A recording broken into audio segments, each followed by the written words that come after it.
सीताराम राम बोलो राजा राम बोलो सीताराम राम बोलो राजा राम बोलो सीताराम राम बोलो राजा राम बोलो सीताराम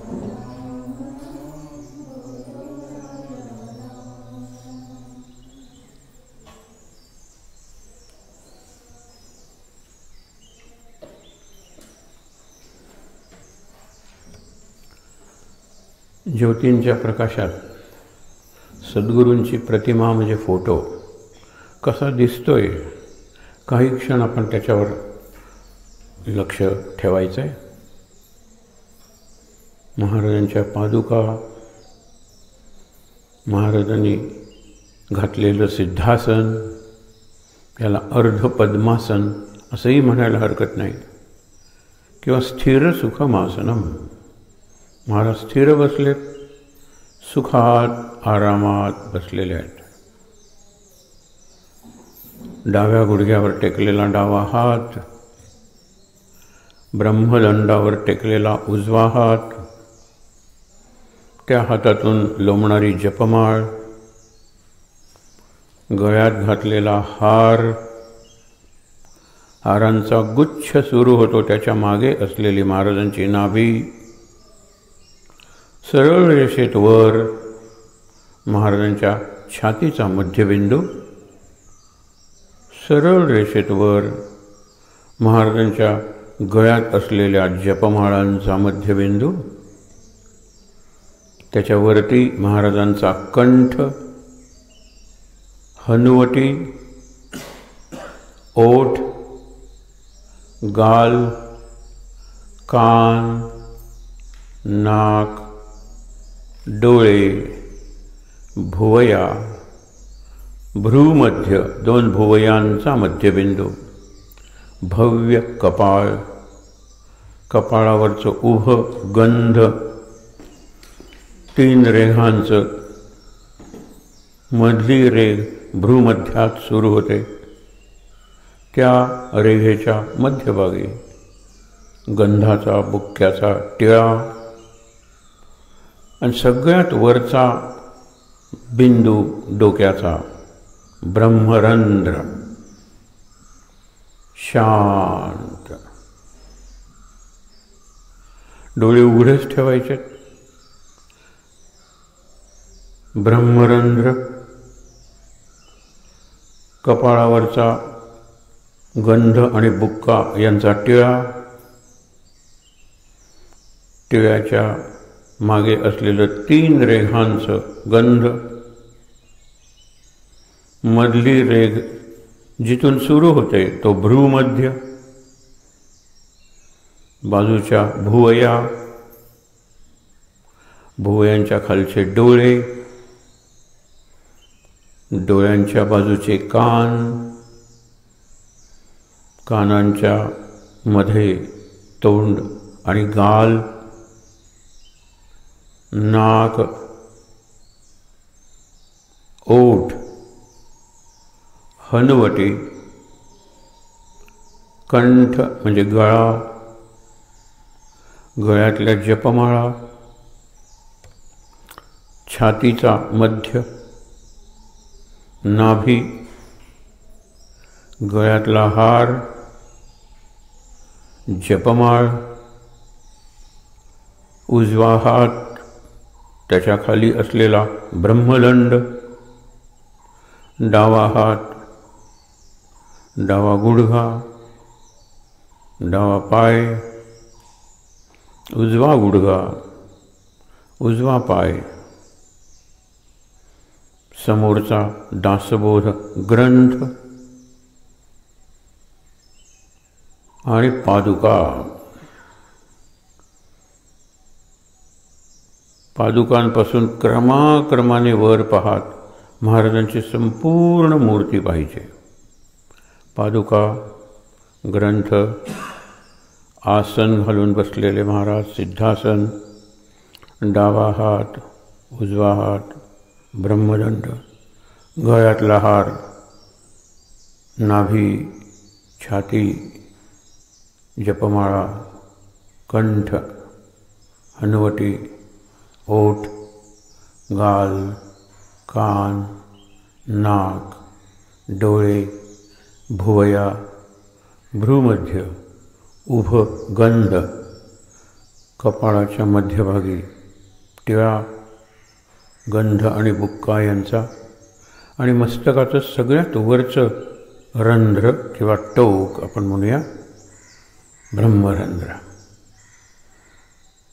संपूर्ण महाराजांची प्रतिमा पाहिजे. शांत बसलेत, प्रसन्न मुद्रा, खूप शांत वाटते.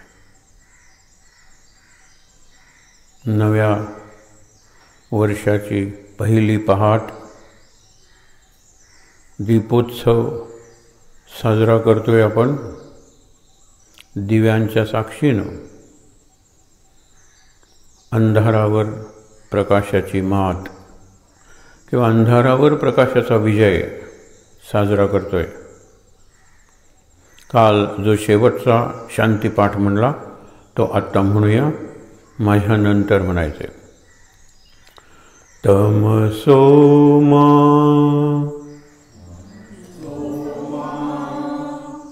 स असतो मा सद्गमय तमसो मा ज्योतिर्गमय मृत्योर्मा अमृतंगमय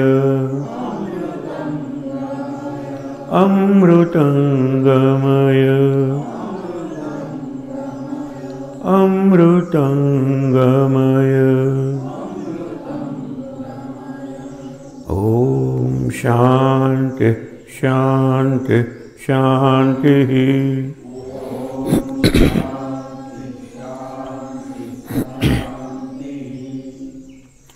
शांत, डोळे मिटलेलेच ठेवायचेत. आजूबाजूचा परिसरातलं वातावरण, पक्ष्यांची किलबिल, निरनिराळे आवाज अगदी सूक्ष्म ऐकायचा प्रयत्न केला तर हलणाऱ्या झाडांची सळसळ, कल्पनेनं का होईना पण वाहणाऱ्या झऱ्याची खळखळ,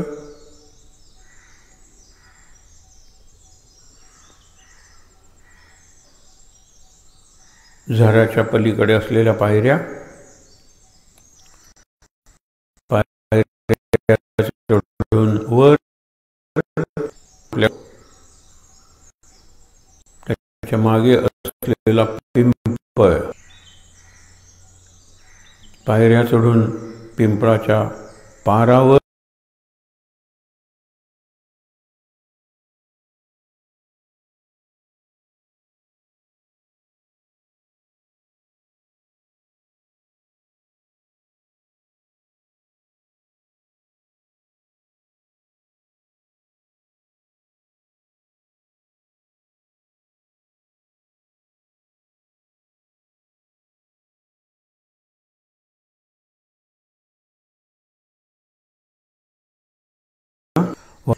टोकणा.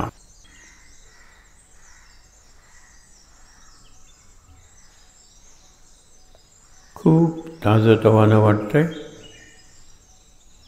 पिंपळाला नमस्कार करून पायऱ्या उतरून आपल्या आश्रमाकडे येण्याच्या पायऱ्या उतरून पुलावर खालून वाहणारा ओढा, वाळ, या बाजूच्या पायऱ्या उतरून कुळागरात, छान मातीचा रस्ता, पायवाट, दोन्ही बाजूला असलेलं कुळागर, कुळागरातली माडाची, माडीची म्हणजे सुपारीची, फणसाची, आंब्याची अशी झाडं,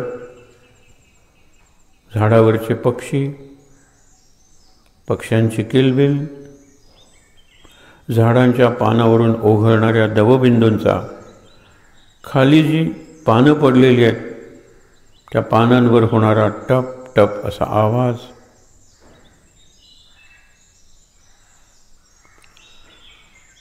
पायऱ्या सोडून मंडपाकडे, शेजारी नळ आहे तिथे पाय धुवून, तुळशीला प्रदक्षिणा घालून मंडपात प्रवेश,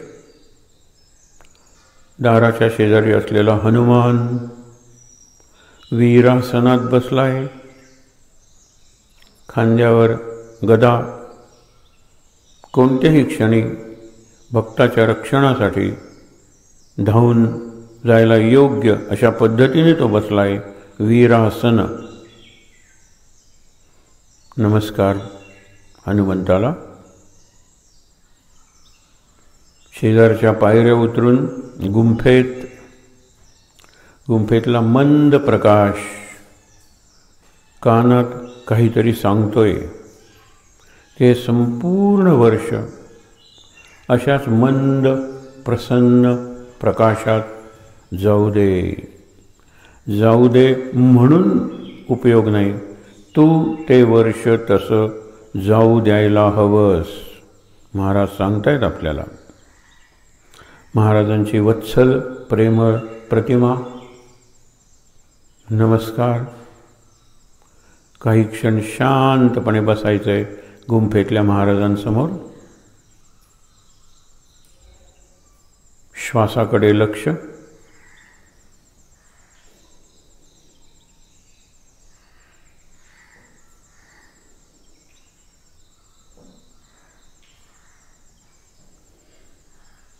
सावकाश उठून महाराजांना नमस्कार करून दुसऱ्या बाजूच्या पायऱ्यावरून परत मंडपात पायऱ्यांच्या शेजारी असलेले प्रभू रामचंद्र. मातीच्या मूर्तीत जिवंत हास्य बघायचं असेल तर ही रामाची मूर्ती पाहिजे.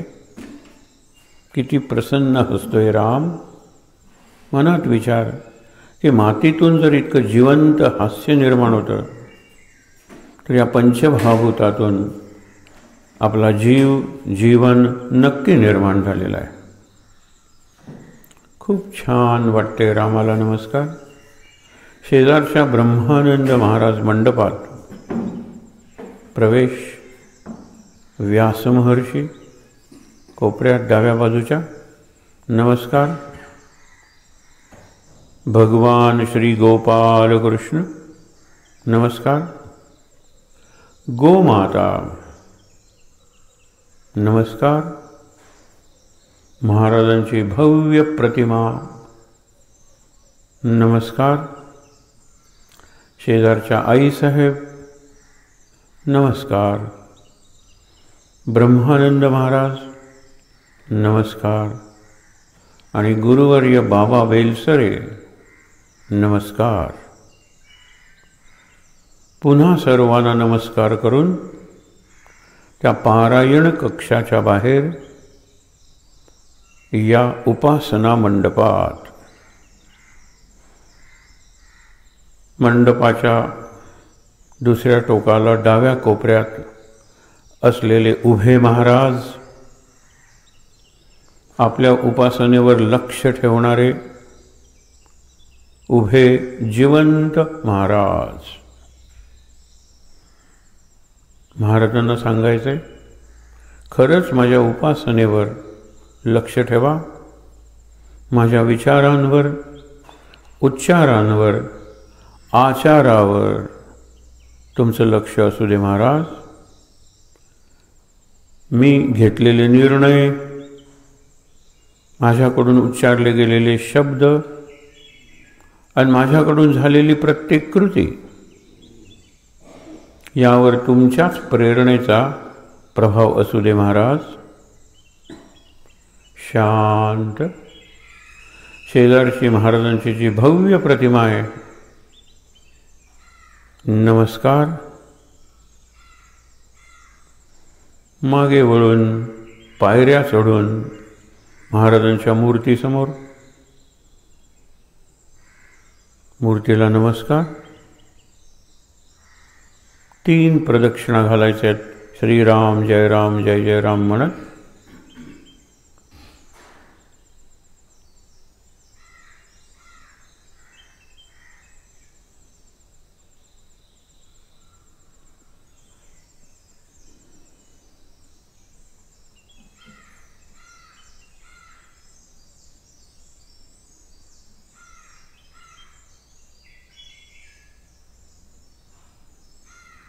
महाराजांना नमस्कार. शांतपणे पायऱ्या उतरायच्यात आणि आपल्या देहात प्रवेश करायचा आहे. 3दा दीर्घ श्वासोच्छ्वास.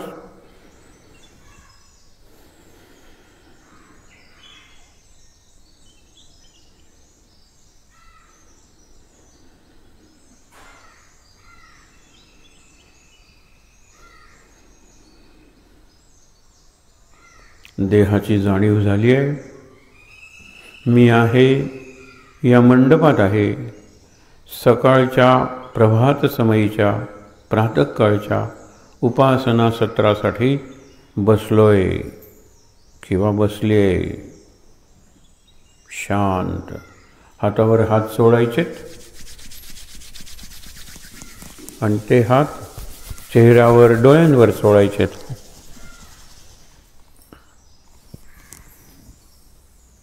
डोळे सावकाश उघडून समोर महाराजांची जी प्रतिमा आहे, शांतपणे महाराजांकडे बघायचे. श्वासोच्छ्वास नॉर्मल म्हणजे नेहमीप्रमाणे चालू करायचा आहे.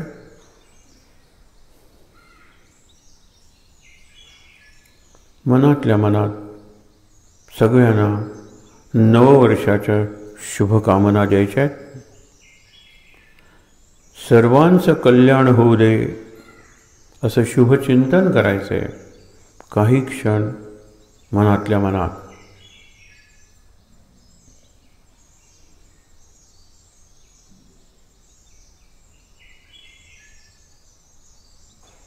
शांत आनंद. महाराज महाराज महाराज. डोळे उघडलेलेच आहेत आपण. हे खरं ध्यानसत्र करायचं असतं, पण रात्री कमी झोप मिळाल्यामुळे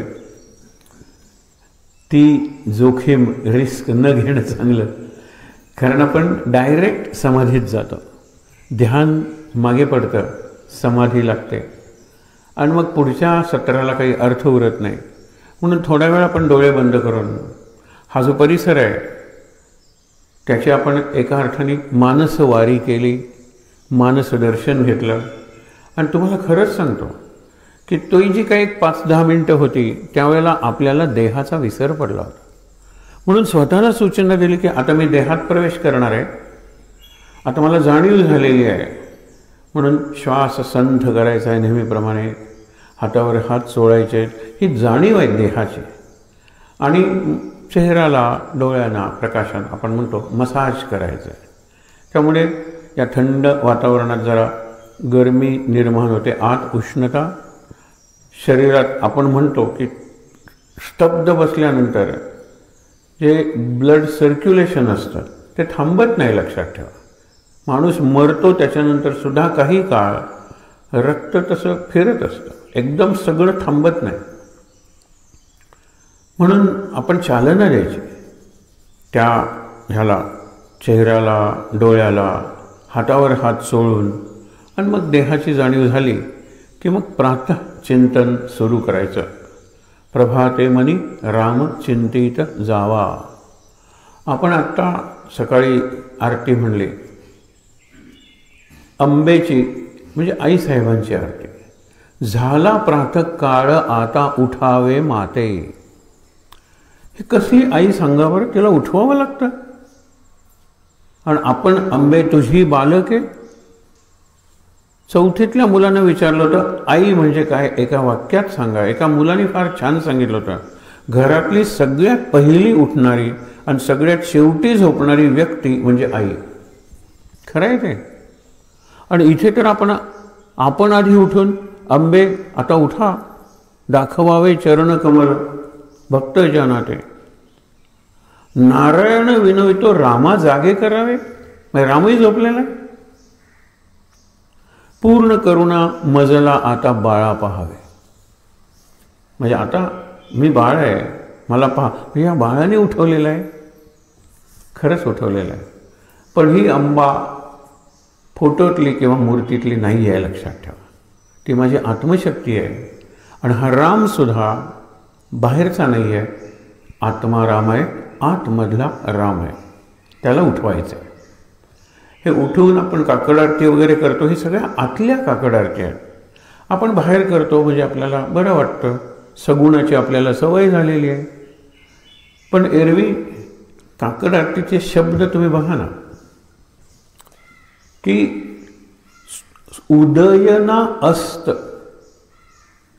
अवघा निघोट निश्चळ. उदयही नाही आहे, अस्तही नाही आहे, फक्त प्रकाश आहे. निघोट निश्चळ म्हणजे संथ सगळीकडे पसरलेला, दाटून राहिलेला असा प्रकाश आहे. आणि हा प्रकाश कायम असतो. या प्रकाशाला अंधार खरंच माहीत नाही, कारण हा आतल्या सूर्याचा प्रकाश आहे. बाहेरचा सूर्य उगवतो, मावळतो, पण आतला सूर्य नाही. मागे आपण बघितलं होतं, एका साधकानं रमण महर्षींना प्रश्न विचारला की मला साधना करायची, मी किती तास झोपू. तर रमण महर्षीने विचारला, हा प्रश्न कोण विचारतोय? मी विचारतोय. मग तो मी मला दाखव. Show me that I have asked that question. Show me that I. दाखवता येत नाही. छातीला हात लावला तर तो छाती असते, डोक्याला हात लावला तर ते डोकं असतं. आय कसा दाखवणार? आणि ह्या आयवर कॉन्सन्ट्रेट करा तुम्ही. मी कोण, मी कोठून, मी कोठे. 3 प्रश्न विचारायचे. प्रभाते मनी रामचिंतित लावा, हे चिंतन आहे. मी कोण आहे? मी एक 5-6 फुटांचा माणूस आहे का त्याच्यापेक्षा माझा जास्त परिचय आहे ना? मला मन आहे, मला बुद्धी आहे. मग सगळ्यांनाच आहे, फरक आहे. 2 डोळे, त्याच्यामध्ये नाक आणि कान, याच्यात विशेष फरक नाही आहे.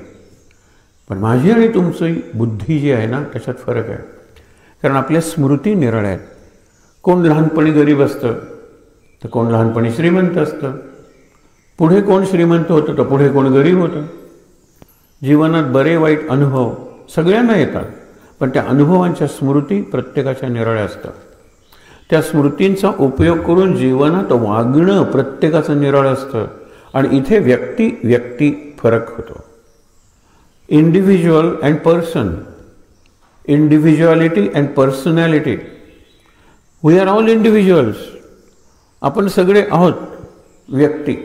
पण व्यक्तिमत्व ज्याला म्हणतात, पर्सनॅलिटी, ती प्रत्येकाची निराळी. व्यक्तिमत्व निराळ आहे. माझी वागण्याची पद्धत निराळी आहे, तुमची निराळी आहे, आपल्यापैकी प्रत्येकाची निराळी आहे. विचार करण्याची पद्धत निराळी आहे.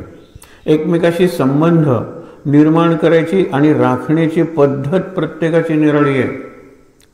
ह्याला व्यक्तिमत्व म्हणायचं.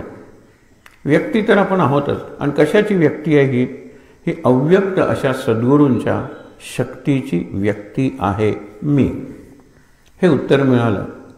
आता या मीला झोपण्याची आवश्यकता आहे का, पहिली गोष्ट. आणि हा मी झोपू शकेल का? कोणीही अशी व्यक्ती किंवा प्राणी आहे का की जो कधीही झोपत नाही? झोपलाय असं वाटतच नाही, दिसतच नाही. हा प्रश्न विचारलाय. कुणी विचारलाय? यमराजाने युधिष्ठिराला. आणि त्यांनी उत्तर दिलंय, मीन म्हणजे मासा. माशाच्या डोळ्यांना भुवया नसतात. आणि म्हणून मेलेले बांगडे सुद्धा आपल्याकडे डोळे वठारून बघत असतात. बघा तुम्ही, मुद्दामन आणलेले डोळे कायम उघडे. ते झोप घेतात का? घेत असतीलही, पण आम्हाला ते कधी झोपल्यासारखे वाटत नाहीत. तसा आतला जो मी आहे तो कधी झोपत नाही, म्हणजे झोपू शकतच नाही. किती झोपवण्याचा प्रयत्न करा, झोपवणारा झोपेल. हल्ली आई वडील जर मुलाला गोष्ट सांगून झोपवायला लागले तर ते मूल जागं राहतं. बाबा आधी झोपतात, आई नंतर झोपते, पोर जागच असतं. हे लक्षात ठेवा. हल्ली एक जाहिरात आहे, ही गोष्ट सांग, तर गोष्ट ह्याला कुठे येते, मग तो सांगतो की निरनिराळी नावं आहेत ना, मग काही असेल, नाव सिरी असेल, अलास्का असेल, टेल अ स्टोरी. मग ती गोष्ट सांगायला सुरुवात करते. ती अलास्का म्हणजे एक बॉक्स आहे, त्या बॉक्समध्ये हजारो गोष्टी आहेत, लाखो गाणी आहेत निरनिराळ्या भाषेतली. सिंग आपण सांगितलं काय की अ ललबाय म्हणजे एक अंगाई म्हणतो इन हिंदी, सुरू. अरे नेक्स्ट मोमेंटला सुरू करते ती हिंदीतली अंगाई, हो नाही दुसरी सुरू करते, इंग्लिशमधली सुरू करते. सगळ्या भाषा ज्यात तिच्यात घातलेल्या आहेत, अलास्का ती करते. आणि गोष्ट एकदा तिने सांगायला सुरुवात केल्यानंतर पिताश्री झोपतात आणि मध्ये गोष्टीत वाघ येतो. मग तो मुलगा सांगतो Alaska roar like a lion, मग वाघासारखी सिंहासाठी डरकाळी मार. आणि ती डरकाळीचा आवाज केल्यानंतर वडील जागा होतो. हे असले वडील होता, पण असल्या आई होता, पण आई नाहीच होता, आया होता, पण आया 24 तास मुलाला देते ते आई. आता मुलगा शाळेला गेला तर पण आईच्या मनात मुलगा आहे. आज मुलाच्या आधी आईच ऑफिसला जाते, मग ऑफिसला आल्यानंतर फायली, ऑफिस, बॉस याच गोष्टी आहेत. 24 तास मुलाला देणारी आई खरंच सांगतो मेलेली आहे, निर्वंश झालेली आहे. काळाच्या ओघात कालाय तस्मै नमः. शक्य नाही आहे ते. आवश्यक आहे का, जास्त आवश्यक आहे, पण शक्य नाही आहे. आणि त्यामुळे काय की आतली आई अंबा, त्या आतल्या आईला मी जागा करतोय की आत्मशक्ती ती झोपलेली नाही आहे. मी झोपलो होतो, मला त्याची जाणीव नव्हती, आता मी जाणीव केलेली आहे. उठावे माते रामा जागे करावे, पूर्ण करुणा मजला, ही आत केलेली आरती आहे. अंबा, अम्मा, माता आत आहेत, त्यांची चित्र बाहेर आहेत. आपला देह हे त्यांचं एक चित्र आहे, लक्षात ठेवा, त्या शक्तीचं. म्हणून ती शक्तीची आरती आहे. एक राजकन्या चीनमधली खूप सुंदर आहे, तिच्या लग्नाची वेळ आलेली आहे. तर राजा विचारतो की तुझ्या काही अटी आहेत का, तर ती सांगते पंचमहाभूत मला कागदातून आणून देईल, त्याला मी वरीन, मी नवरा म्हणून स्वीकारेन. अनेक येतात. कागदावरून माती आणणं सोपं आहे की पृथ्वी, कागदातून तेल लावून पाणी आणणं सोपं आहे. कागद नुसता ठेवला की बाजूला आकाश आहे, अवकाश, सोपं आहे. कागद हलवला तर वारा आहे. कागदात आग कशी पकडायची, अग्नी कसा पकडायचा, तिथे सर्वजण फेल होत गेले. ह्या 4 गोष्टी त्यांनी कागदातून आणल्या. आणि एका अत्यंत कल्पक अशा तरुणाने पहिला आकाश दिवा तयार केला. मानवाच्या इतिहासातला पहिला आकाश दिवा ते केला. मध्ये मेणबत्ती किंवा पणती ठेवली. मी या कागदात अग्नी पकडलेला आहे, त्याच्याशी तिने लग्न केलं. कागदात जर पंचमहाभूत आपल्याला दाखवता येतात, तर आपल्या शरीरात पंचमहाभूत असतात, त्याची आपल्याला जाणीव असली पाहिजे. हाडं, मांस ही पृथ्वी आहे. रक्त, शरीरातलं पाणी हे अर्थातच जलतत्व आहे. त्याच्यानंतर शरीराला असलेलं टेम्परेचर, तापमान असतं ना, ते तापमान कमी व्हायला लागलं की आपण सांगतो मरायला लागले, आणि थंड पडला म्हणतो मेले. पण जिवंत असे तोपर्यंत टेम्परेचर आहे शरीराला, अग्नी आहे शरीरातला. वारा म्हणजे श्वसन चालूच आहे किंवा, आणि शरीरात इतक्या पोकळ्या आहेत, त्यामुळे आत असलेली इंद्रिय, ऑर्गन्स आपण म्हणूया, ती आत आहेत. छातीची पोकळी आहे म्हणून लंग्स म्हणजे फुफ्फुसं आणि हार्ट, हृदय तिथे आहे ना. उदर पोकळी आहे, पोटाची पोकळी आहे, म्हणून तिथे जठर, स्टमक, आतडी, इंटेस्टाईन्स, मग लिव्हर काय हे आहे ना. पाठीच्या मागे पोकळी, तिथे किडनीज आहेत. विचार करा, हे मावलंच तर कुठे? शरीरातली ही पोकळी आकाश आहे. म्हणजे मी ज्या वेळेला ध्यान करतो त्यावेळेला प्रत्येक गोष्टीवर मला ध्यान करता येतं. सुरुवात स्वतःपासून करावी की अगदी डाव्या पायाच्या करंगडीच्या नखापासून सुरुवात करावी ते डोक्यावरच्या केसाच्या टोकापर्यंत. नख शिख, नखापासून शिखेपर्यंत. शिखा म्हणजे शेंडी किंवा केस डोक्यावरचे. क्रमाक्रमाने मग आपल्याला लक्षात येतं शरीराला एवढे भाग आहेत. बोटच 20 आहेत, त्या बोटांची नख 20 आहेत. बघा तुम्ही, क्रमाक्रमाने गेलो, अर्धा तास सहज आपल्याला स्वतःवर ध्यान करता येतं. फोकस विदिन हा पुढचा भाग आहे. पहिल्यांदा फोकस ऑन यू, स्वतःवर, ऑन माय सेल्फ करूया फोकस. आणि ते करताना मग प्रत्येक भागाला धन्यवाद द्यायचा. पायांना धन्यवाद की तुम्ही आहात म्हणून मी उभा राहू शकतो, चालू शकतो, चढू शकतो, उतरू शकतो, उडी मारू शकतो. गुडघ्याना तुम्ही आहात म्हणून पाय वाकू शकतात, मांडी घालून बसू शकतो, ओणवा होऊ शकतो खाली. नंतर मांड्याना तुम्ही इतक्या भक्कम आहात कारण शरीरातलं सगळ्यात मोठं हाड मांडीचं, आणि त्यामुळे मांड्याना. नंतर कमरेला, कमरेचा जो जॉईंट आहे तो फार महत्त्वाचा आहे.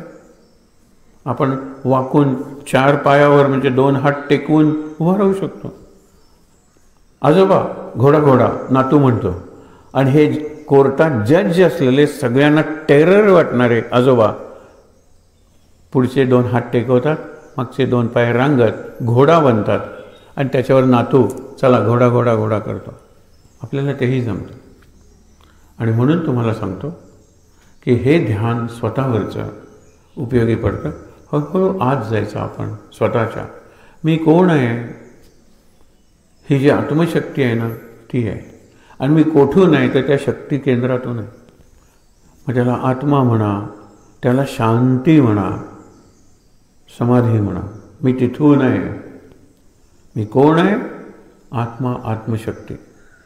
मी माणूस नाही आहे, मी काय देह नाही आहे 2 पायावर उभा राहणारा. आत जाऊया, आत जाऊया असं करता करता मी कोण आहे तर मी एक आत्मा आहे, मी एक शक्ती आहे. एवढं काही महाराजांचे भक्त होत आपण. मी एक चैतन्य आहे. I am spirit. चैतन्य, चेतना, ऊर्जा, शक्ती. हे माल मी कुठून आहे? ही शक्ती शांतीच्या समुद्रातून आलेली आहे. हा शांतीचा समुद्र आहे कुठे? अर्थातच माझ्या आत. माझ्या आत म्हणजे छातीच्या आत हृदय आहे तिथे, ठीक आहे ना, पण मस्तकात आहे. मस्तकात शांतीचा सागर आहे, किंवा ज्ञानेश्वर म्हणतात त्याप्रमाणे अमृताचं सरोवर आहे. चैतन्याचा आकाश आहे, चिदाकाश. आणि तिथे राहायला जर आपण शिकलो, ध्यानाचा शेवट तिथे केला तर खूप छान होतं. पायापासून सुरुवात करायची, डोक्यापर्यंत यायचं, केसापर्यंत यायचं, आणि जे सरोवर आहे अमृताचं, शांतपणे तिथे राहायचं. ओम म्हणताना त्या सरोवरावर मंद अशा लाटा येत आहेत.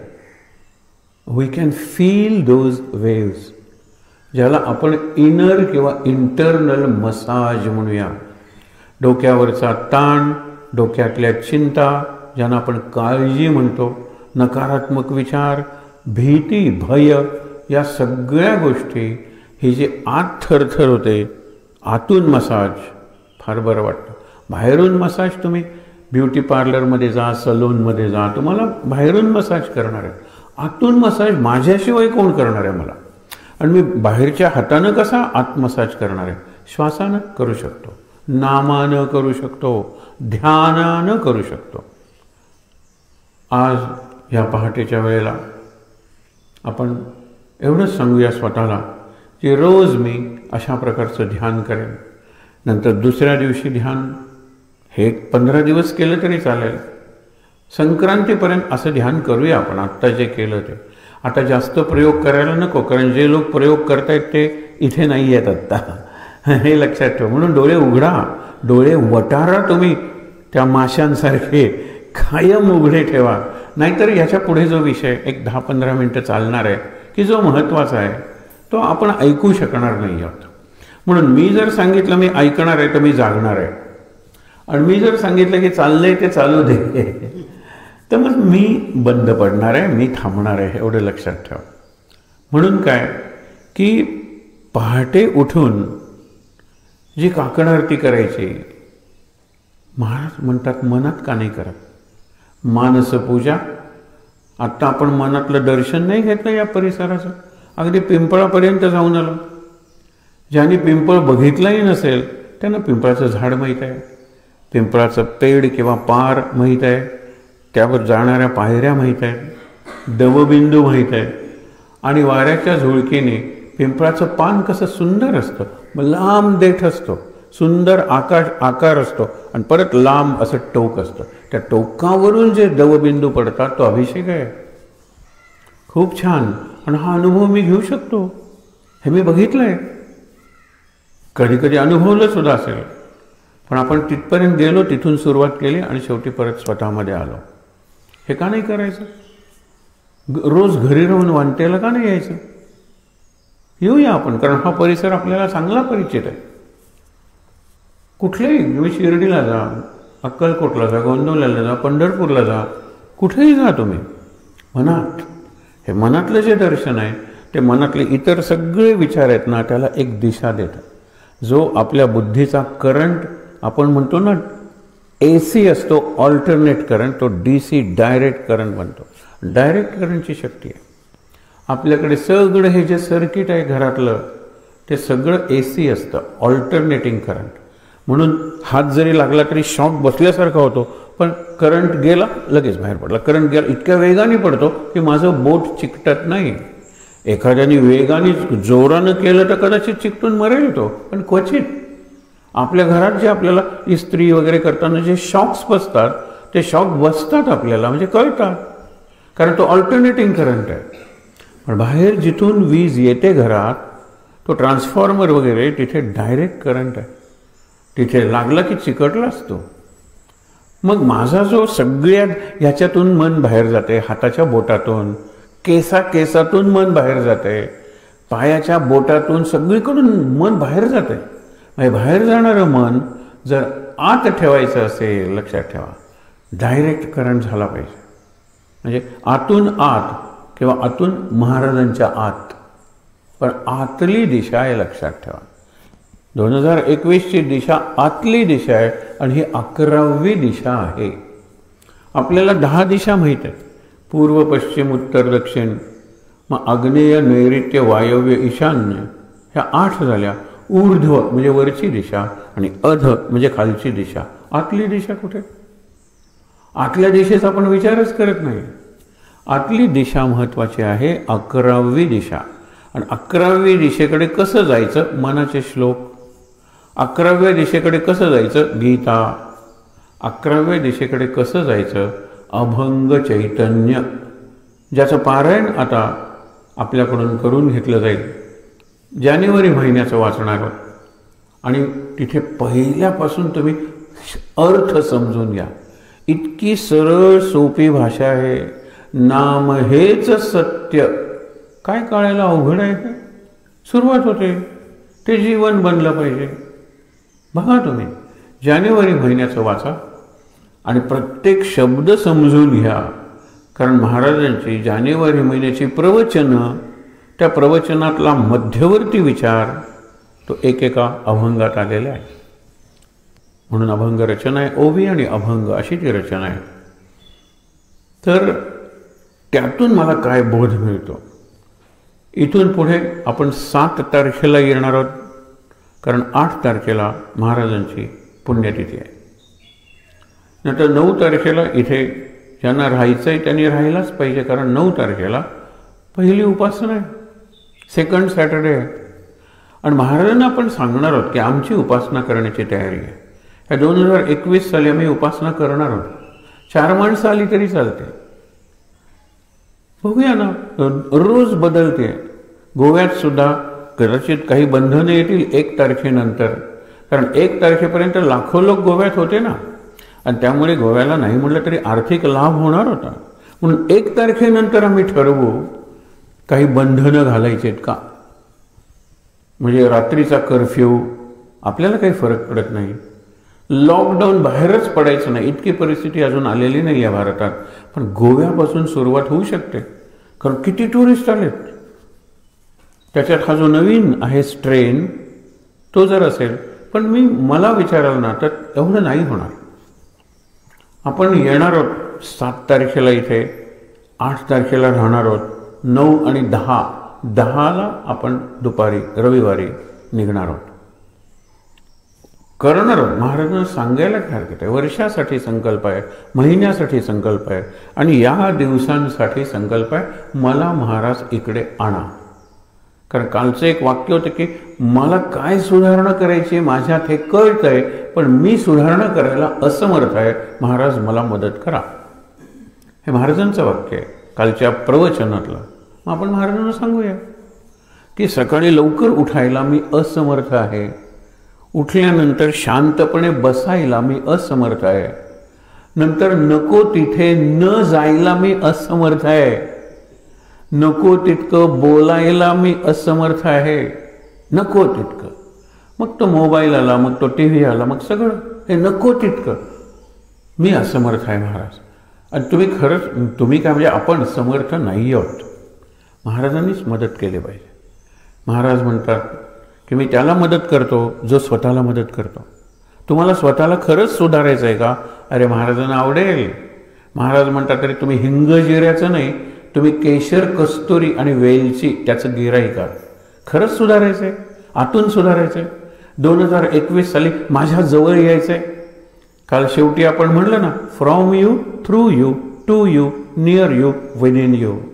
महाराज तुमच्याकडून, तुमच्यामधून, तुमच्याकडे, तुमच्याजवळ, तुमच्या आत, तुमच्या आत, तुमच्या आत. 2021 आणखीन काहीच करायची गरज नाही. पण मी असमर्थ आहे, मला मदत करा महाराज. हे जितकं आपण जेन्युइनली किंवा तळमळीनं खरं सांगू, महाराजांना खूप आनंद होईल आणि ते आपल्याला नक्की मदत करते. आणि ही मदत कशी असेल? मागे आपण गोष्ट बघितली होती. आज आपण विचार करूया.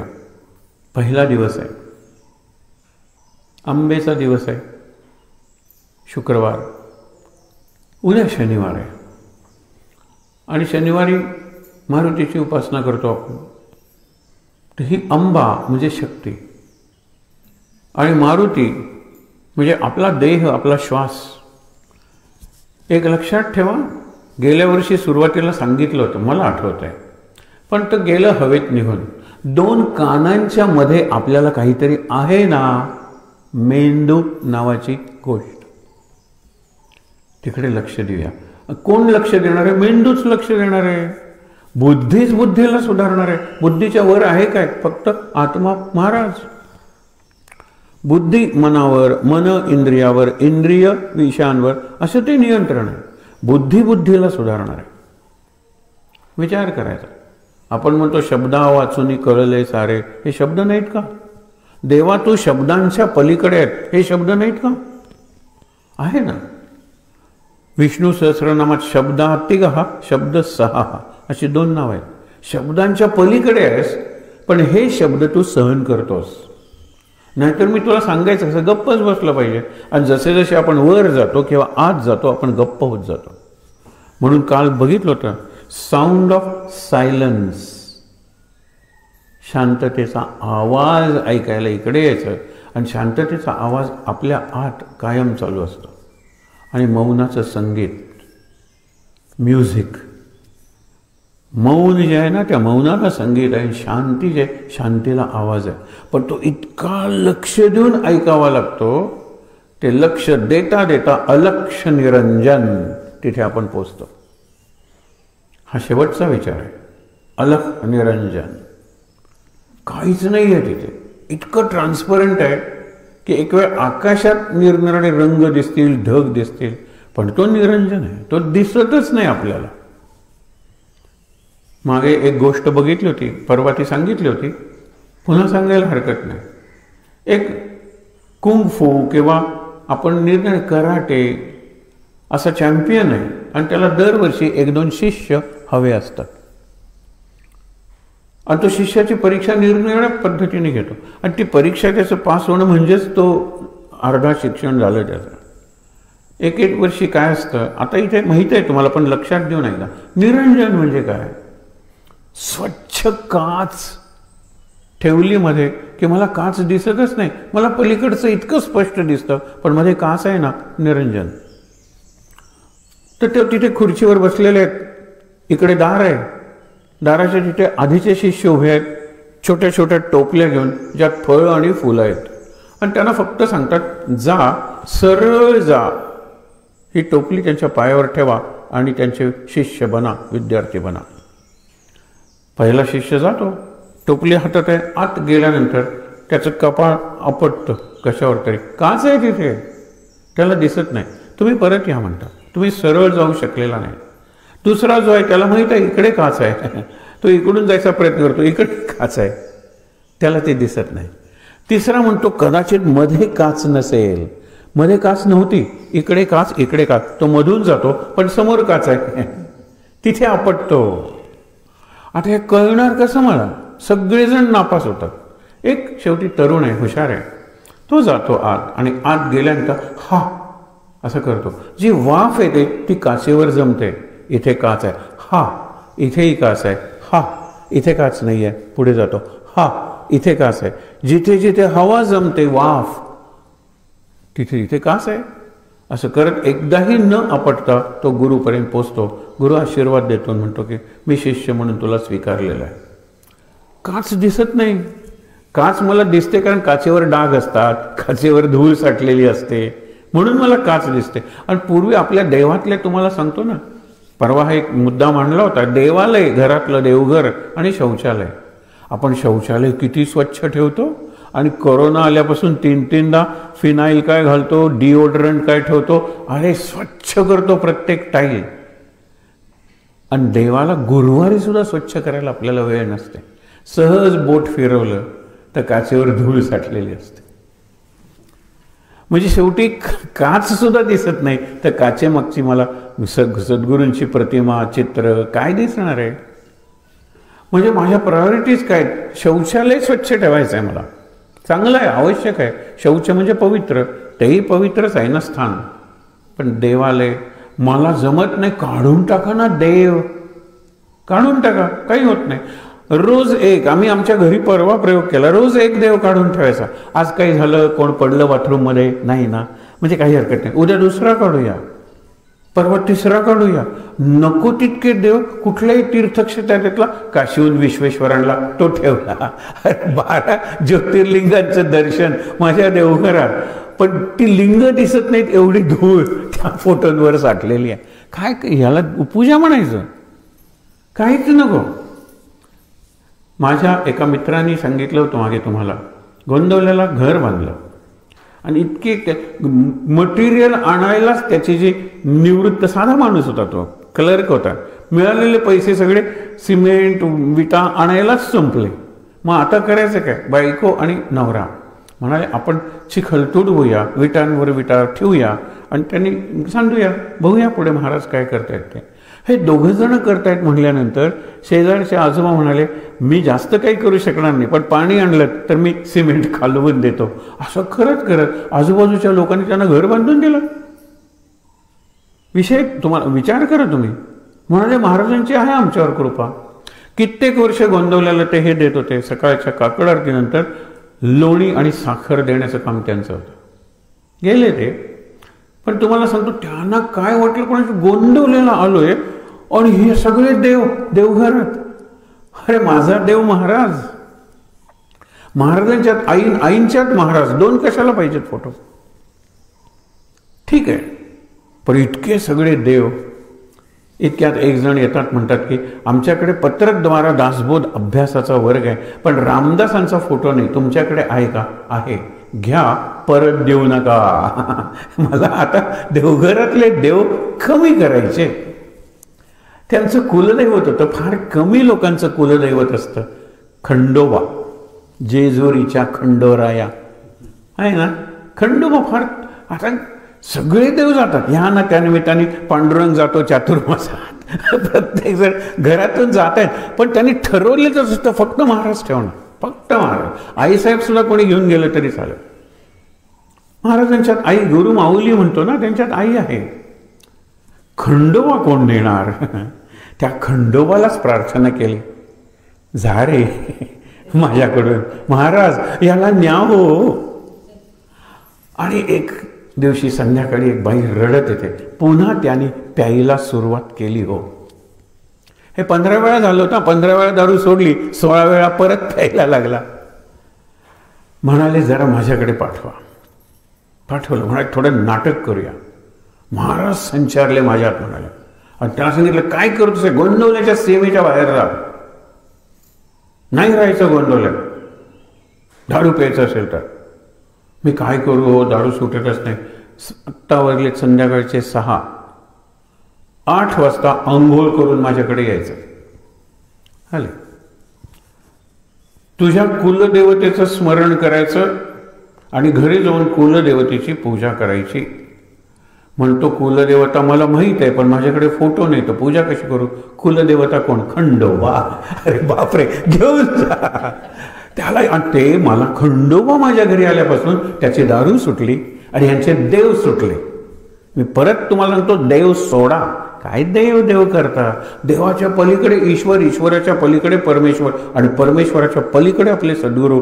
गुरु साक्षात परब्रह्म आणि गुरुच्या पलीकडे काही नाही. ठरवूया ना आज. तुम्ही देवघरातले काढा म्हणत नाही, कारण बाकीच्यांच्या भावनांचा प्रश्न येतो. तुम्ही देवघर बदला ना, तुमचं बेडरूम मध्ये देवघर करा ना. काही नाही, फक्त महाराज आहेत समोर, बस. देवघरात असू दे देवाना. त्यांना सांगायचं गुण्या गोविंदानं नांदा रे गोविंदा. कारण त्याच्यात एक बाळकृष्ण असतं ना, लग्नाच्या वेळेला अन्नपूर्णा आणि बाळकृष्ण द्यायचं. अन्नपूर्णेला घरातल्या स्वयंपाक करता येत नाही आणि बाळकृष्ण रांगत रांगत का बाहेर जेवतो, काय करणार? गंमत आहे. देव मात्र आहेत. आणि हे मी तुम्हाला महाराजांच्या प्रवचनातलं सांगतोय. खरंच आकाशातले ग्रह, वास्तू शांतीचे सगळे विचार, सगळे विधी, कर्मकांड किती करणार?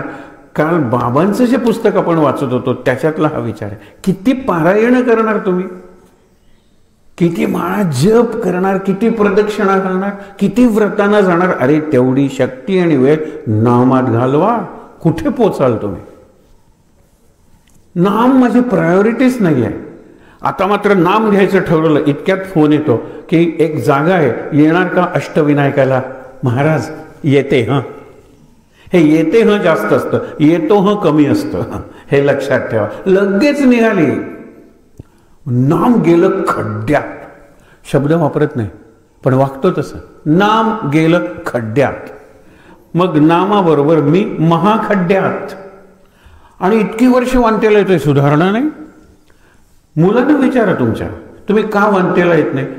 काय सुधारणा झाली माझ्या आईबाबांच्या? 20 वर्ष वांटेला येत आहेत. माझ्याकडे उत्तर नाही आहे, खरंच उत्तर नाही आहे. 20 वर्ष वांटेला येत आहेत, 10 वर्ष वांटेला येत आहेत, 5 वर्ष वांटेला येत आहेत, सुधारणा नाही. मग मी कशाला येऊ? म्हणूनच ये. त्याला उत्तर तेच आहे. हे तुला कळलं ना, आईबाबांच्यात सुधारणा नाही, सुधारणा व्हायला पाहिजे. तुला कळतं ना, तू ये. मग बघ सुधारणा होते की नाही. आईबाबा यायला लागले त्यावेळेला ते 40-50 वर्षांचे होते. त्यांना त्यांच्या सवयी बदलणं अवघड होतं. तू तरुण आहेस ना, विचार करा तुम्ही, ते येतील ना येतील, पण त्यांच्या मनात महाराज घट्ट जाऊन राहिलेले. अमेरिकेला जाण्यापूर्वी एकदा गोंदवल्याला जमलं नाही तर वांट्याला गेलं पाहिजे, असं तो मुलगा सांगतो आणि घेऊन येतो. महाराज आहेत केव्हा? त्यांनी आतच महाराजांची स्थापना केलेली. विचार करा तुम्ही. आतले महाराज, मी जातो तिथे माझ्याबरोबर येतात. परवा सहज एक उदाहरण दिलेलं होतं की खोकला आला की आम्ही असं दूर करून करत होतो, कारण हा इथे होता ना, पण हे गळ्यातलं तोंड तिकडे येतं. हे लक्षात ठेवा. ह्याला कसं चुकवणार आहे मी? मग महाराज जर माझ्या कंठात आहे, महाराज जर 2 कानामध्ये माझा मेंदू आहे त्याच्यात भरलेले आहे, तर मी जाणार तिथे महाराज येणारच. म्हणून शेवटची गोष्ट आपण ऐकूया आणि नाश्ता वगैरे करून आपण निघणार आहोत, ज्यांना निघायचं आहे त्याने. 10 वाजता पुढचा विषय असेल आणि 11 वाजल्यानंतर आरती आणि महाप्रसाद घेऊन निरोप असं लिहिलेलं आहे तिथे, महाराजांचा निरोप घ्यायचा आहे. आणि निरोप म्हणजे काय? निरूपण म्हणजे निरोप. हाची निरोप गुरूंचा अनुसंधाना कधी न चुकवावे. हाची निरोप गुरूंचा प्रेमासंगे, आपण म्हणतो कुठेही भोगासंगे, प्रेमासंगे राहावे, भोगासंगे न गुंतावे. हाची निरोप गुरूंचा, तो घेऊन जायचा निरोप. हे जे आपण नाम सदा बोलावे गावे भावे, हाची सुबोध गुरूंचा. निरोप म्हणले तर कुणी आणला हा निरोप असं लोक विचारायला लागले. म्हणून तुम्ही अजूनही जर गोंधळला गेला, तिथे जे महाराजांचं म्युझियम आहे, महाराजांनी वापरलेल्या वस्तू वगैरेंचं आहे, दारातून जा उजवीकडे लिहिलेलं आहे हाची निरोप गुरूंचा. पहिल्या काही पुस्तकात याच्यात हाची निरोप गुरूंचा. पण लोक विचारला लागले हा आणला कोणी निरोप? कारण निरोप आणणारा तिसरा असतो. माझ्यासाठी कोणीतरी निरोप दिला. हाच प्रसंग गोकुळात नाही का घडला? मोठा ज्ञानी उद्धव कृष्णाचा निरोप घेऊन जातो आणि कृष्णाने निरोप दिलेला आहे सगळ्या गोपींना, आणि एक विशेष गोपी आहे तिला स्वतंत्र निरोप दिलेला आहे. आणि तो जाऊन सांगतो मी निरोप आणलाय, इकडे या. हसतात. कुणाचा निरोप? कृष्णाचा निरोप. जोरात हसतात आणि मन लावून ऐका, गडबडा लोळायला लागतात हसत. त्या म्हणतो तुम्हाला कळतंय का मी काय बोलतो ते? तुला काही कळत नाही, तू काय बोलतोयस ते. तू काय बोलतोयस? कृष्णाचा निरोप तू कसा आणशील? कृष्ण माझ्या हात आहे. आतल्या कृष्णाचा निरोप बाहेरून आणणारा तूच चोर कोण रे? बघा ना, कृष्ण प्रत्येक गोपीने आपल्या आत ठेवलेला आहे. आणि हीच मजा. बाहेरचा कृष्ण मथुरेला असेल, बाहेरचा कृष्ण वृंदावनात असेल, आतला कृष्ण प्रत्येकाचा स्वतंत्र हृदयात. म्हणून गोपींना जो कृष्ण भाव जागा झाला होता ना, त्यावेळेला एक गोपी अशी उभी होती, जवळ येऊ नको सुदर्शन चक्र धरलेला आहे. एक गोपी अशी उभी होती, एकदम खाली गोवर्धन पर्वत पडेला. एक गोपी, प्रत्येकाने असे निरनिराळे भाव घेतले होते. कृष्णाच्या मुद्रा, एक अशी उभी होती, एक तशी. सगळे कृष्ण झाल्यावर कृष्णाला यावंच लागलं. माझ्याबरोबरचा कृष्ण खरा आहे, कारण प्रत्येकीबरोबर कृष्ण नाचत होता ना, नृत्य करत होता, रास. त्यावेळेला रास क्रीडा होती. माझ्याबरोबरचा कृष्ण, बाकीच्यांची सगळी कॉपी आहेत, माझी मास्टर कॉपी आहे, खरा कृष्ण माझा आहे असं प्रत्येकीला वाटतं. आणि बघतात तर कृष्ण नाही, कृष्ण गेला. कारण तुला अहंकार झाला, माझ्याबरोबरचा कृष्ण. अगं तूच मी आणि मीच तू, हे कळलं पाहिजे. महाराजांनी मी दोन नाही येतो, नाहीतर महाराजांना विश्वंभर कसं म्हणणार? सगळं विश्व ज्यांनी भरलंय त्यांच्यात, मग मी त्या विश्वाचा भाग आहे ना. म्हणून विचार करा, ज्या वेळेला गोपींना कळतं की कृष्ण नाही आहे, केव्हा कळतं? टिपरीचा आवाज बंद होतो. कारण ह्याची एक टिपरी कृष्णाची आणि यांची एक टिपरी, बंद झाला. बघतात तर कृष्ण नाही आहे. मग त्या कृष्णमय होतात. कृष्ण भावनामृत जागवतं. आणि मग प्रत्येक जण एक एक घेते भाव. एक जण अशी करते, म्हणजे यमुनेच्या जशा लाटा आहेत तसे माझे केस कुरळे झालेले आहेत. एक जण असे करते, काजळ न घालता माझे डोळे काळे झालेले आहेत, कारण कृष्ण आत येऊन बसलाय. बघा ना. आणि मग कृष्णाला यावंच लागतं. मग पुन्हा रास सुरू होतो, त्याला महारास म्हणलेला आहे. आता रासलीला सुरू झाली. मग अशी क्रीडा होते, गेम, स्पोर्ट, आर्ट. आता प्ले सुरू झाला, प्ले, लीला. काही करावं लागत नाही. सूर्याला प्रकाशण्यासाठी काही करावं लागत नाही. प्रकाश म्हणजे सूर्य आहे. एक हिरा ठेवला, हिऱ्याला तेज बाहेर टाकण्यासाठी काय करावं लागतं? काही नाही. बाहेरचे किरण पडले, रिफ्लेक्ट झाले, हिरा तेजस्वी दिसायला लागला.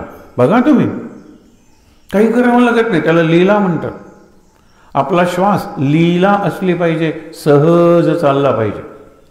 म्हणून सहज नाम, सहज आसन, सहज समाधी, सहज साधना, सहज आनंद, सहज जीवन. 2021ला सहज वागूया की. कशाला ते मुखवटे, कशाला काय? 10 वाजताचा विषयच आपला आहे की गेल्या वर्षी आपण जे भोगलं करोना कोविडच्या नावाखाली, ते यावर्षी उपभोगायचंय. I will enjoy mask, I will enjoy quarantine, I will enjoy. बघा, असाच पराभव करायचा आहे त्याचा. घाबरून बसलात तर मेलात, लक्षात ठेवा. म्हणजे जिवंत असून मेला. पण निर्भय झालो, ठीक आहे, महाराज आहे, महाराज आहे, महाराज आहे, महाराज आहेत, महाराज आहेत, महाराज आहेत, महाराज. स्मरण करा महाराजांचं. खरंच सांगतो, काही होणार नाही. हाच उपाय. ह्याचा अर्थ इरिस्पॉन्सिबली वागायचं, निष्काळजी वागायचं बिलकुल नाही. मी काळजी घेईन महाराज, पण तुम्ही माझी काळजी घ्या, हे तत्व पाहिजे. शेवटची गोष्ट हनुमंताची गोष्ट आपण बघितली. पण आता उठावे माते आणि रामा जागे करावे आणि पूर्ण करुणा मजला आता बाळा पाहावे. हे बाळ आईला उठवतं आणि आईला सांगतं रामाला जागं कर. कधी विचार केला? ही आरती म्हणताना रोज आरती म्हणतो, विचारच करत नाही आपण. विचार करूया, 2 कानांच्या मध्ये काहीतरी आहे ना. विचार करा, 2 कानांच्या मध्ये जर मेंदू आहे तर मी विचार करणार आहे. मी म्हणजे माझा मेंदू आहे, लक्षात ठेवा. माझी बुद्धी आहे आणि बुद्धी सगळं गव्हर्न करते. आपल्या भावना, आपल्या सगळ्या ॲक्शन्स, आपले डिसिजन्स, निर्णय, कृती, सगळं कोण डिसाईड करतं किंवा कोण गव्हर्न कंट्रोल करतं? माय इंटलेक्ट, माझी बुद्धी. ती बुद्धी म्हणजे मी आहे, हा माझा परिचय आहे.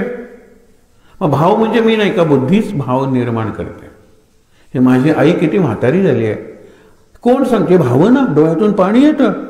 अरे बुद्धी सांगते 10 वर्षापूर्वी आई अशी नव्हती, 10 वर्षात आई किती खंगली आहे बघ. बुद्धी सांगते 10 वर्षाची स्मृती कोणी करून दिली? स्मृती बुद्धीचं फंक्शन आहे. बघा ना तुम्ही. पण बुद्धी छान, बुद्धीचा गणेश, बुद्धीचा आपला हा गणपती गणुबुवा आणि बुद्धीची आपली माऊली सद्गुरू माऊली. एक शेतकरी शेतातलं धान्य विकत असतो आजूबाजूच्या गावात. मे महिना आहे, कुठल्याही क्षणी पाऊस पडेल आणि हा शेवटचा बाजार असेल. पूर्वेत आपण जे म्हणतो आपण 4 महिन्याचे साठवून ठेवतो. पूर्वी करावं लागत होतं, कारण बाजार बंद 4 महिने. येणार कशी बैलगाडी? रस्ते कुठे होते? चिखल सगळीकडे. म्हणून शेवटचा बाजार आहे. म्हणून तो शेतकरी 1-2 पोती धान्याची साखर जरा जास्तच घालतो बैलगाडीत आणि जायला निघतो. सगळीकडे धुळीचे रस्ते, मातीचे रस्ते, प्रचंड पाऊस येतो, मातीचा चिखल होतो आणि याची बैलगाडी रुतून बसते. हा बैल ढकलायचा प्रयत्न करतो, गाडी खांदा लावतो चाकांना, शेवटी बैलांना 1-2 चाबूक मारतो. बैल प्रयत्न करतात, गाडी हलत नाही. येताना जाणाऱ्यांना मदत करतो, ते मदत करतात, पण त्यांनाही त्यांची कामं असतात. ते म्हणतात बाबा रे आम्ही जातो, आम्हालाही बाजारातच जायचं आहे. दुपार होते, याची गाडी चिखला. तो म्हणतो आता जाणार केव्हा आणि बाजारात माझं धान्य विकणार कसं? इतक्यात त्याला आठवतं, अरे गेली 11 वर्ष किंवा 10 वर्ष किंवा 15 वर्ष मी मारुतीची उपासना करतोय. मारुतीने मदत करायची नाही तर कोणी मदत करायची? आत्ता त्याला आठवतं. लक्षात ठेवा, काही हरकत नाही. प्रयत्नांती परमेश्वर इज अ गुड मॉडेल. प्रयत्न करा, परमेश्वर, त्या प्रयत्नातूनच परमेश्वर जागा होईल. शेवटी तो प्रार्थना करतो हनुमंताला, हनुमंता ये आणि माझीही गाडी चिखलाच्या बाहेर काढून दे. आणि हनुमान प्रकट होतो, म्हणतो काय काम आहे? हे काम आहे, काही हरकत नाही, चल लाव तुझा खांदा. बैलाच्या गाडीच्या चाकाना तो खांदा लावतो, गाडी बाहेर आहे. आणि हनुमंताला धन्यवाद देण्यासाठी मागे बघतो तर हनुमान खूप दूर अंतरावर विथ फोल्डेड हँड्स. त्यावेळेला तो शेतकरी चिडून विचारतो, अशी मदत करतात?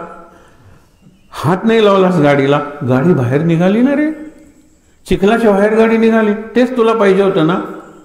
मी जर प्रत्येकाच्या गाडीला हात आणि खांदा द्यायला लागलो तर आयुष्यभर मला हात आणि खांदा द्यावा लागेल. मला बोलवता त्यावेळेला मी तुमच्यात येतो, माझी शक्ती मी तुमच्यात ट्रान्समिट करतो आणि त्या माझ्या शक्तीनेच गाडी बाहेर आलेली आहे. मी प्रत्यक्ष कशाला तुला गाडीला खांदा देऊ? नाही. विचार कर, आपल्यातच आहे हनुमान, आपल्यातच आहेत महाराज, आपल्यातच आहेत सद्गुरू, आपल्यातच आहे परमेश्वर. या सगळ्या काकडार्थी आतल्या परमेश्वराच्या आहेत. अगदी त्रिगुणात्मक काकडा केला, द्वैत घृते टिंबेला. हे द्वैताचं घृत त्रिगुण हे कुठे? बाहेर काकड आरती करताना फोकस आत असला पाहिजे. हे फक्त माणसाला जमतं, कुत्र्याला मांजराला जमत नाही. माणसाला जमतं. मी बाहेर बघतोय, आतल्या महाराजांचं दर्शन घेतोय, मी बाहेरची ज्योत बघतोय आणि आत्मज्योतीचं स्मरण करतोय. माणसालाच जमतं हे, आणि हे मला जमलं पाहिजे यावर्षी, एवढं आपण ठरवूया. आहे त्या ठिकाणी ताठ बसून डोळे मिटूया. शांत.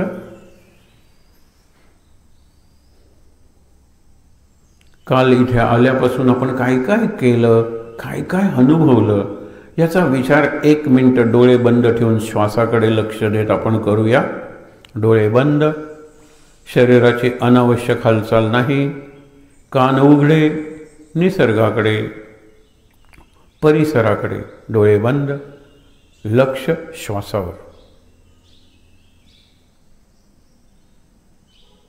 काय काय केलं आणि काय काय अनुभवलं.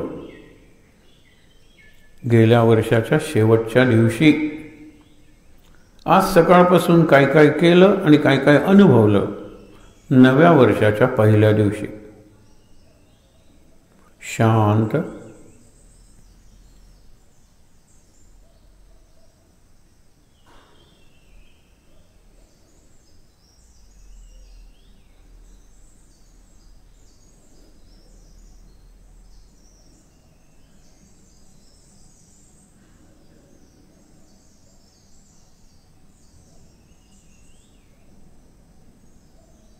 ज्यांना जायचं आहे त्यांनी 2 गोष्टी करायच्या. महाराज नाश्ता घेतल्यानंतर महाराजांचा निरोप घ्यायचा. चंद्रकांत किंवा अण्णू जे असतील त्यांच्याकडून प्रसाद घरी नेण्यासाठी तो घेऊन शांतपणे महाराजांना सांगून 7 तारखेला संध्याकाळी पुन्हा इकडे येऊ महाराज. आणि दुसरी गोष्ट म्हणजे ती जी वही आहे जपलेखनाची, ती घेऊन जाऊया आपण. 1 वर्षाची मुदत आहे. तिथे सुंदर वही केलेली, आधी माहिती आहे त्याची, बघा तुम्ही. आणि एका ओळीवर 2दा श्रीराम जय राम जय जय राम आणि निळ्या शाईनंच लिहायचं आहे. राम निळा आहे. शांत. श्लोक म्हणूया उपासनेचा सगळ्यांनी बरोबर. उपासनेला दृढ चाल व्हावे, भूदेव संतासी सदा लभावे, सत्कर्मयोगे वयघाल व्हावे, सर्वामुखी मंगल बोल व्हावे. जय जय रघुवीर समर्थ. शांत. 3दा दीर्घ श्वासोच्छ्वास.